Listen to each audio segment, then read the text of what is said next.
नमस्कार साथियों, रण क्षेत्र क्लासेस के ऑनलाइन प्लेटफॉर्म पे मैं बालचंद और आपका पुनः हार्दिक स्वागत अभिनंदन करता हूँ। जय हिंद, वंदे मातरम। कैसे हैं आप सब लोग? उम्मीद करते हैं बहुत अच्छे होंगे और अपनी तैयारी को जारी रख रहे होंगे। देखिए, हमारी जो अभी विधानसभा का जो पहला सत्र होने जा रहा है उसमें हमारी बहुत सारी वैकेंसियाँ हमारे सामने देखने को मिलेगी, जिनमें से मुख्य रूप से हम बात करें तो ग्रेड 3 की वैकेंसी जो रहेगी, ग्रेड 3 की वैकेंसी जिसको हम रीट के नाम से जानते हैं, वो हमारे सामने आने वाली है। और हमारे बहुत सारे साथी इस चीज़ का इंतज़ार कर रहे हैं कि कभी हमारे सामने आए, तो बहुत ही जल्दी आने वाली है। और इसी के लिए हमने जो शुरुआत करी थी, हम हिंदी व्याकरण का हमारा जो सेशन चल रहा है, इस सेशन को हम लगातार बनाए हुए हैं, क्योंकि ये सेशन आपको हिंदी जो व्याकरण का सेशन है, ये लगभग प्रतियोगी परीक्षाओं में पूछा जाता है। हिंदी व्याकरण लगभग जिसमें आपके हिंदी लिखा हुआ है ना, उस लगभग प्रतियोगी परीक्षाओं में पूछा जाता है। तो हमें क्या करना है कि इस सेशन को लगातार देखते रहना है। ये आपके रीट, प्री, मेंस और भी बहुत सारी जो हमारी वैकेंसियां, उनमें आपके लिए बहुत ही सहायक सिद्ध होने वाला है। तो हम आगे बढ़ते हैं। हम बात कर रहे थे व्यंजनों के वर्गीकरण के बारे में। व्यंजनों के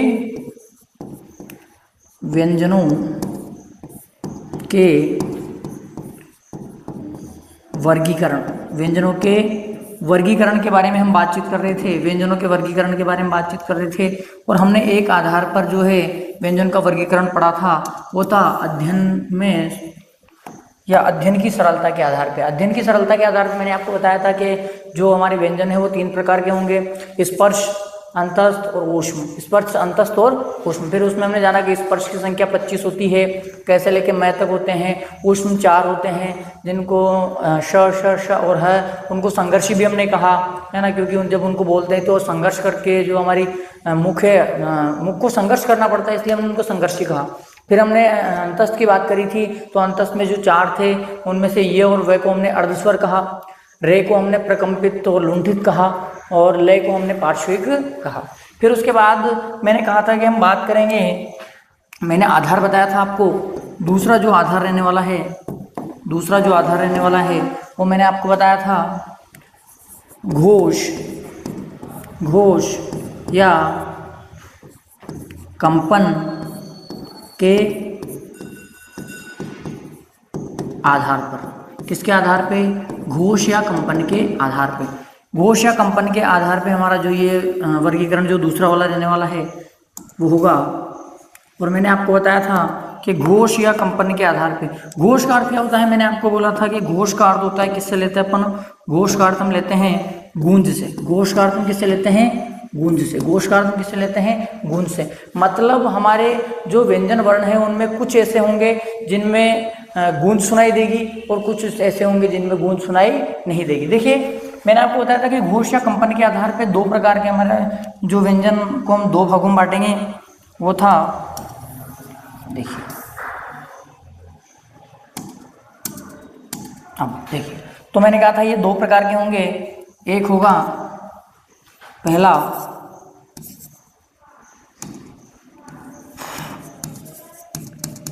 अघोष और दूसरा होगा सघोष, जिसको हमने क्या कहा था? जिसको हमने घोष भी कहा था। जिसको हमने क्या कहा था? घोष भी कहा था। देखिए, घोष का अर्थ तो क्या हो गया?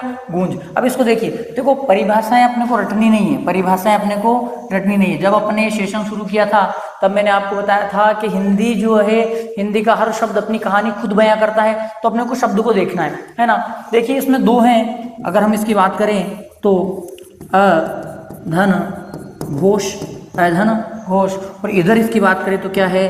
सधन घोष। इसकी बात करें तो क्या होगा?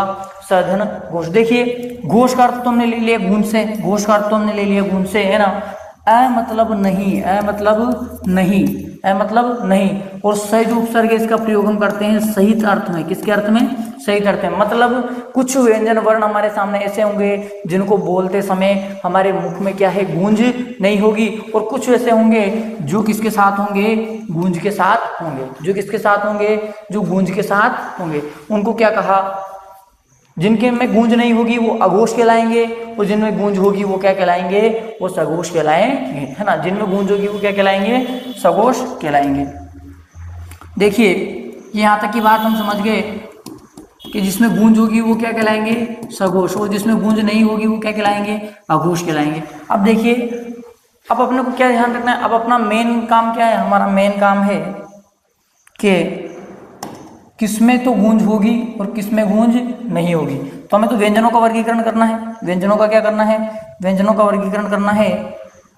तो व्यंजनों का वर्गीकरण, तो अब मेन हमारा सवाल कहाँ है, हमारा सवाल यह है कि कौन से तो घोष होंगे और कौन से अघोष होंगे। ध्यान से देखना, कौन से तो घोष होंगे और कौन से अघोष।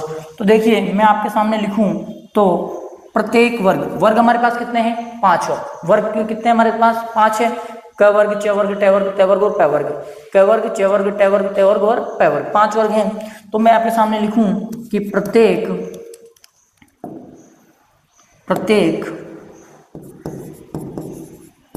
वर्ग का पहला और दूसरा वर्ण, प्रत्येक वर्ग का पहला और दूसरा वर्ण क्या होगा, अघोष।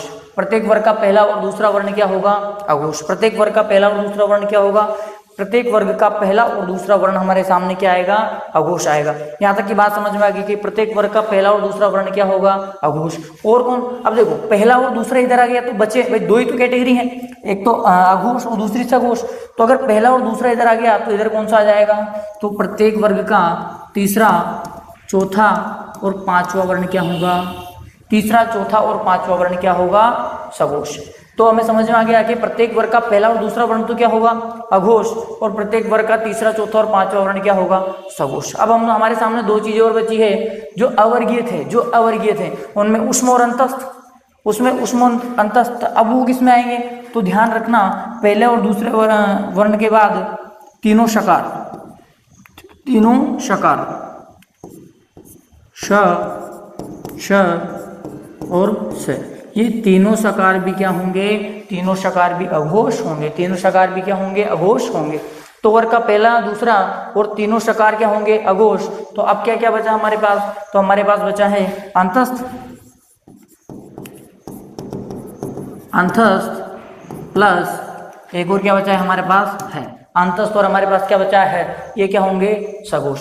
ये अघोष होंगे और ये क्या होंगे, सघोष। बात समझ में आ गई कि प्रत्येक वर्ग का पहला, दूसरा वर्ण तथा तीनों शकार तो क्या होंगे, अघोष, और प्रत्येक वर्ग का तीसरा, चौथा, पांचवा अंतस्थ और है क्या होंगे, ये होंगे सघोष। बात समझ गए। अब अगर हम थोड़ी और डीप अगर बात करें, व्यंजनों का वर्गीकरण हमने कर दिया, 33 हमारे सामने आ गए, व्यंजनों का वर्गीकरण हमने कर दिया, 33 हमारे सामने आ गए। लेकिन मान लो अपन से कुछ और पूछे, मान लो अपन से इसकी संख्या के बारे में पूछे, है ना, कि अघोष व्यंजनों की संख्या कितनी होगी, तो बताओ 5, 10, 3, 13। तो इनकी संख्या कितनी हो गई, 13। इनकी संख्या कितनी हो गई, 5, 10, 15, 4, 19 और 20। इनकी संख्या कितनी हो गई, 20। इनकी संख्या कितनी हो गई, 20। तो अघोष व्यंजनों की संख्या कितनी, अघोष व्यंजनों की संख्या 20, अघोष व्यंजनों की संख्या 13 और सघोष व्यंजनों की संख्या 20। सघोष व्यंजनों की संख्या क्या होगी हमारे सामने, 20 होगी। अब हमसे अगर पूछे कि यहाँ तक तो व्यंजनों को कर दिया, लेकिन अपन से वो पूछ ले कि आप ये बताइए कि व्यंजनों को तो आपने बता दिया कि क्या होंगे, कि कौन कौन से सघोष होंगे, कौन कौन से अघोष होंगे, लेकिन यूं पूछ ले कि स्वर क्या होंगे, स्वर अघोष होंगे कि सघोष होंगे। अपन से पूछ ले कि स्वर क्या होंगे, स्वर अघोष होंगे कि सघोष होंगे, तो हम उनको बताएंगे कि सभी स्वर क्या होते हैं, सभी स्वर क्या होते हैं, सघोष होते हैं। सभी स्वर क्या होते हैं, सभी स्वर भी क्या होते हैं, सभी स्वर भी सघोष होते हैं, सभी स्वर भी क्या होते हैं, सघोष होते हैं। अब अपन से पूछे तो इनकी संख्या, सघोष की संख्या कितनी हो गई, तो 20 तो ये, और 11 स्वर, तो 20 प्लस 11 कितनी हो गई, 31। तो सघोष वर्णों की संख्या कितनी है, सघोष वर्णों की संख्या 31, लेकिन सघोष व्यंजनों की संख्या कितनी है, तो सघोष व्यंजनों की संख्या क्या होगी, 20 होगी। सघोष व्यंजनों की संख्या कितनी होगी, 20 होगी। आगे बात करें तो ये समझ में आ गई। और अघोष की संख्या, अघोष वर्णों की संख्या पूछे तब भी 13, और अघोष व्यंजनों की संख्या पूछे तब भी 13। क्यों, क्योंकि इसमें हमने स्वरों को, क्योंकि सारे स्वर किसमें आ गए, सारे स्वर सघोष में आ गए। यहाँ तक की बात, इसका आप स्क्रीनशॉट लीजिए आराम से।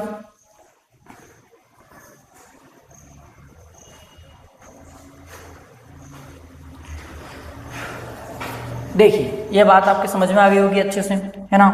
अब बात करते हैं हम अपने अगले प्रकार के बारे में। व्यंजनों का जो अगला आधार हमारे सामने आता है, नंबर 3, अगला आधार है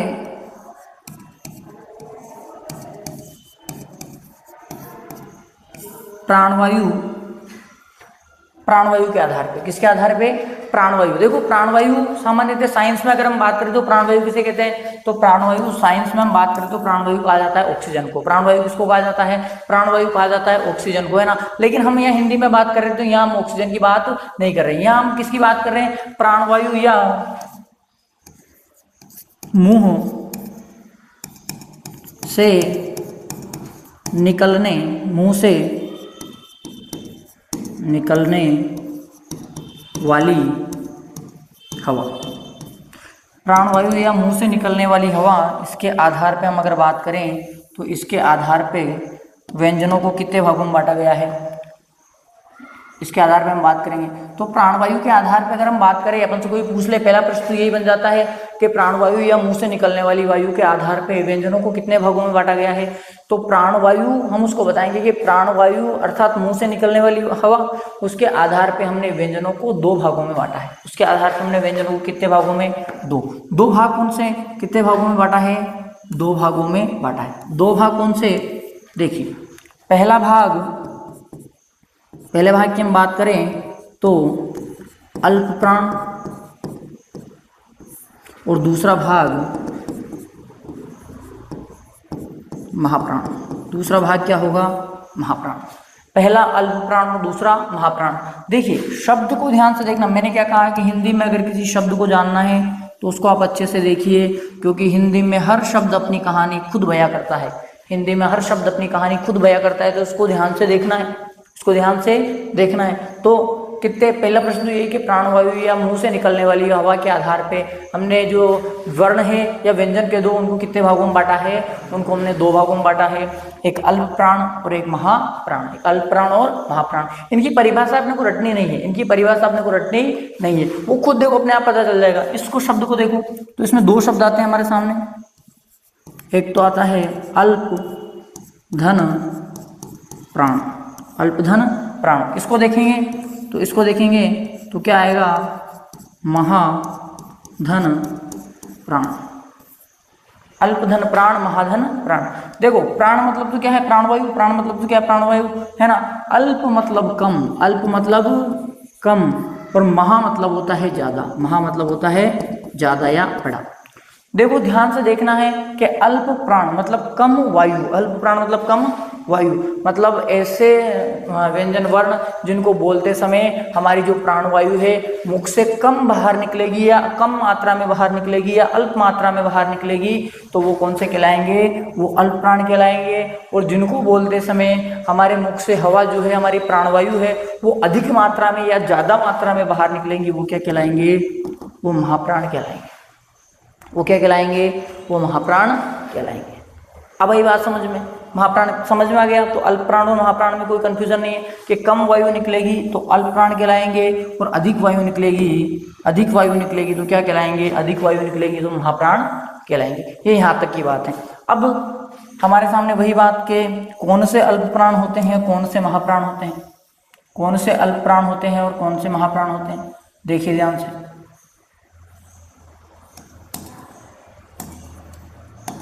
कौन से अल्प प्राण होते हैं और कौन से महाप्राण होते हैं, क्योंकि मेनली तो यही है। तो ये तो अपने समझ में आ गया कि 2 प्रकार के होते हैं, एक अल्प प्राण होते हैं, एक महाप्राण होते हैं। तो कौन से अल्प प्राण होते हैं और कौन से महाप्राण? तो देखिए अल्प प्राण कौन से होते हैं? प्रत्येक वर्ग का, अब ध्यान रखिए मैं लिखूंगा, अब मैं प्रत्येक वर्ग नहीं लिख रहा हूं, मैं डायरेक्ट लिख रहा हूं पहला, तीसरा और पांचवा। पहला, तीसरा और पांचवा। अब पहला, तीसरा और पांचवा का मतलब समझ गए। इसका मतलब ये है कि आपको मैंने बताया कि पहला, तीसरा, पांचवा का मतलब किसी भी वर्ग का पहला, प्रत्येक वर्ग का 5 वर्ग है, प्रत्येक वर्ग का पहला, तीसरा और पांचवा वर्ण क्या होंगे? अल्प प्राण होंगे। जैसे अपन बोलते हैं ना, देखो मैं आपको बताता हूं, क ख। देखो जब हम इनको बोलते हैं, इनका उच्चारण करते हैं तो किसे बोलते हैं? क ख ग घ। इनमें क क, ख, ग, घ, ङ। इससे ज्यादा इसमें लग रहा है, इससे ज्यादा इसमें लग रहा है, समझ में आ गई। तो किसी भी वर्ग का पहला, तीसरा और पांचवा तो क्या हो गए, अल्पप्राण, है ना। तो अब बचे कौन से, बचे दूसरा और चौथा। तो दूसरे और चौथे किस में आ जाएंगे, दूसरा और चौथा आ जाएगा, प्रत्येक वर्ग का दूसरा और चौथा वर्ण किस में आ जाएगा, प्रत्येक वर्ग का दूसरा और चौथा वर्ण किस में आ जाएगा, प्रत्येक वर्ग का दूसरा और चौथा वर्ण महाप्राण में आ जाएगा, प्रत्येक वर्ग का दूसरा और चौथा किस में आ जाएगा, महाप्राण में आ जाएगा। यहाँ तक की बात भी समझ में आ गई। अब और आगे क्या करें, और आगे, अगर और आगे बात करें, देखो और क्या क्या बचा हमारे सामने। अब हमारे सामने दो चीजें बची है, एक तो हमारे अवर्गीय बचे हैं जिसमें अंतस्थ और ऊष्म बचे हैं, और हमारे सामने स्वर बचे हैं। अगर हम पूरे वर्णों की बात करें तो अब बताइए कि अंतस्थ जो होते हैं अल्पप्राण होते हैं कि महाप्राण होते हैं, ये बात अपने को पता होनी चाहिए। अल्पप्राण होते हैं कि महाप्राण होते हैं, ये बात अपने को पता होनी चाहिए। तो अगर हम बात करें तो इनके साथ में अल्पप्राण अंतस्थ जो होते हैं, अंतस्थ जो होते हैं वो क्या होते हैं, अंतस्थ भी अल्पप्राण के अंतर्गत आते हैं। अंतस्थ भी किसमें आते हैं, अंतस्थ भी अल्पप्राण के अंतर्गत आते हैं, अंतस्थ भी अल्पप्राण के अंतर्गत आते हैं। तो फिर इधर महाप्राण में भाई अंतस्थ को हमने अल्पप्राण में ले लिया, तो जो महाप्राण में हमारे ऊष्म वर्ण जो हैं, ऊष्म वर्ण किस में आएंगे, ऊष्म वर्ण हमारे महाप्राण में आएंगे। ऊष्म वर्ण किस में आएंगे, ऊष्म वर्ण हमारे महाप्राण में आएंगे।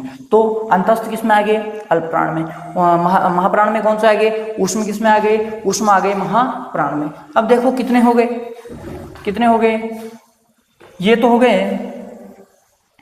अगर इनकी संख्या की बात करें तो व्यंजन, तो महाप्राण व्यंजन कितने, 5, 10 और 4, 14। ये तो कितने हो गए संख्या इनकी, 14। अब ये कितने हो गए, 15, 4, ये कितने हो गए, 19। ये कितने हो गए, 19। ये कितने हो गए, 19। अब देखिए, अब ये तो हमारे व्यंजन वर्ण हो गए सारे, ये तो व्यंजन वर्ण हो गए। अगर हमसे पूछे कि स्वर किस में आएंगे, भाई स्वर अल्पप्राण में आएंगे कि महाप्राण में आएंगे, स्वर अल्पप्राण में आएंगे कि महाप्राण में आएंगे, तो ध्यान रखना सभी स्वर भी किस में आते हैं, सभी स्वर अल्पप्राण होते हैं। सभी स्वर क्या होते हैं, अल्पप्राण होते हैं। सभी स्वर क्या होते हैं, मैं लिख दूं, सभी स्वर अल्पप्राण होते हैं। सभी स्वर क्या होते हैं, सभी स्वर अल्पप्राण होते हैं। आगे बात समझ में, सभी स्वर अल्पप्राण होते हैं। तो अब मेरे को बताओ, वो अपन से पूछे कि अल्पप्राण व्यंजनों की संख्या कितनी है, तो अल्पप्राण व्यंजनों की संख्या 19 है ना। लेकिन वो पूछे कि अल्पप्राण वर्णों की संख्या कितनी है, तो अल्पप्राण वर्णों की संख्या अगर अपन से पूछे, तो अल्पप्राण वर्णों की संख्या अगर अपन से पूछे तो कितनी हो जाएगी, 19 और 11 कितने हो गए, 19, 11 कितने हो गए, 30। 19, 11 कितने हो गए, 30। 19, 11 कितने हो गए, 30। और ये तो ऐसे कैसे रहेंगे। अब आपको मैं यहाँ से एक चीज बताता हूँ, हमारे आरबीएससी की किताब चलती है रचना प्रबोध कौमुदी, है ना। उसमें नवीन रचना प्रबोध में क्या है कि ये जो अल्पप्राण वर्णों की संख्या है, अल्पप्राण वर्णों की संख्या कितनी, 31 दी गई है। अल्पप्राण वर्णों की संख्या कितनी दी गई है, अल्पप्राण वर्णों की संख्या कितनी दी गई है, अल्पप्राण वर्णों की संख्या 31 दी गई है। कितनी दी गई है, 31। अब वो क्या है कि 31 क्यों दी गई है, तो ध्यान रखना वो केवल मुद्रण संबंधी गलती है, केवल कैसी, मुद्रण संबंधी गलती है। मतलब अगर अपन गिनेंगे तो कितने होंगे, 30 ही होंगे। देखिए 15, 4, 19 और 11 कितने हो गए, 30। कितने हो गए, 30। उसमें 31 दी गई है तो मुद्रण की गलती है। कल आके आप कमेंट करोगे कि सर वहां तो 31 लिखे हुए हैं, आपने 30 बता दिए। तो ध्यान रखना वो 30 ही है, वो केवल थोड़ी सी मुद्रण संबंधी गलती है। ये हमारे महाप्राण हो गए, है ना। देखो प्रश्न कैसे, और अब यहाँ से एक चीज अपने को ध्यान रखना। देखिए आपने ध्यान दिया हो, मैंने लिखा सभी स्वर अल्पप्राण होते हैं। सभी स्वर क्या होते हैं, अल्पप्राण होते हैं, है ना। और मैंने क्या लिखा, और मैंने लिखा सभी स्वर सघोष होते हैं। सभी स्वर क्या होते हैं, सघोष। तो नोट याद रखना, नोट लगा के आप लिखना, नोट लगा के लिखना है, बहुत इंपॉर्टेंट है, पूछा जा सकता है। नोट सभी स्वर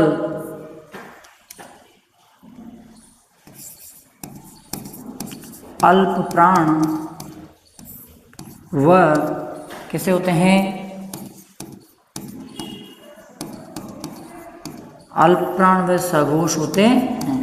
सभी स्वर अल्पप्राण और सघोष होते हैं। ये बात ध्यान रखना कि सभी स्वर क्या होते हैं, तो सभी स्वर अल्पप्राण भी होते हैं और सघोष भी होते हैं, क्योंकि हमने पढ़ा है कि इधर अपन ने प्राणवायु के आधार पर स्वरों को हमने अल्पप्राण में शामिल किया है और घोष या कंपन के आधार पर हमने इनको किसमें, सघोष के अंदर शामिल किया है। तो ध्यान रखना कि सभी स्वर क्या होते हैं, सभी स्वर क्या होते हैं, सभी स्वर अल्पप्राण और सघोष होते हैं। सभी स्वर क्या होते हैं, सभी स्वर अल्पप्राण और सघोष होते हैं। यहाँ तक की बात आपको समझ में आ गई, यहाँ तक की बात आपको समझ में आ गई। अगर हम अपने अगले वर्गीकरण की अगर बात करेंगे तो अगला वर्गीकरण चौथा, अगले वर्गीकरण की हम बात करेंगे तो रहेगा उच्चारण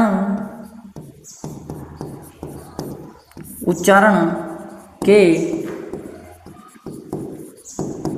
आधार पर, उच्चारण के आधार पर व्यंजनों का वर्गीकरण। और मैं आपके सामने प्रश्न छोड़ के जा रहा हूं कि आप मेरे को बताइए कि उच्चारण के आधार पे व्यंजनों का वर्गीकरण कितने प्रकार का होता है, या व्यंजनों को हमने कितनी भागों में बांटा है। इसको आपको कमेंट में आंसर जो है कमेंट में देना है कि उच्चारण के आधार पे जो है, उच्चारण स्थान अलग होते हैं, ध्यान रखना। मैंने केवल क्या लिखा है, उच्चारण के आधार पर व्यंजनों का वर्गीकरण, तो ये आपको बताना है। और अपनी क्लास है उसको आपको निरंतर देखते रहना है। इसी के साथ हम हमारी आज की जो क्लास है इसको यहीं विराम देंगे, है ना। और आप अपनी तैयारी को निरंतर जारी रखिए, हमारी क्लास को अधिक से अधिक देखिए, लाइक करिए, शेयर करिए और सब्सक्राइब करिए। इसी के साथ जय हिंद, वंदे मातरम।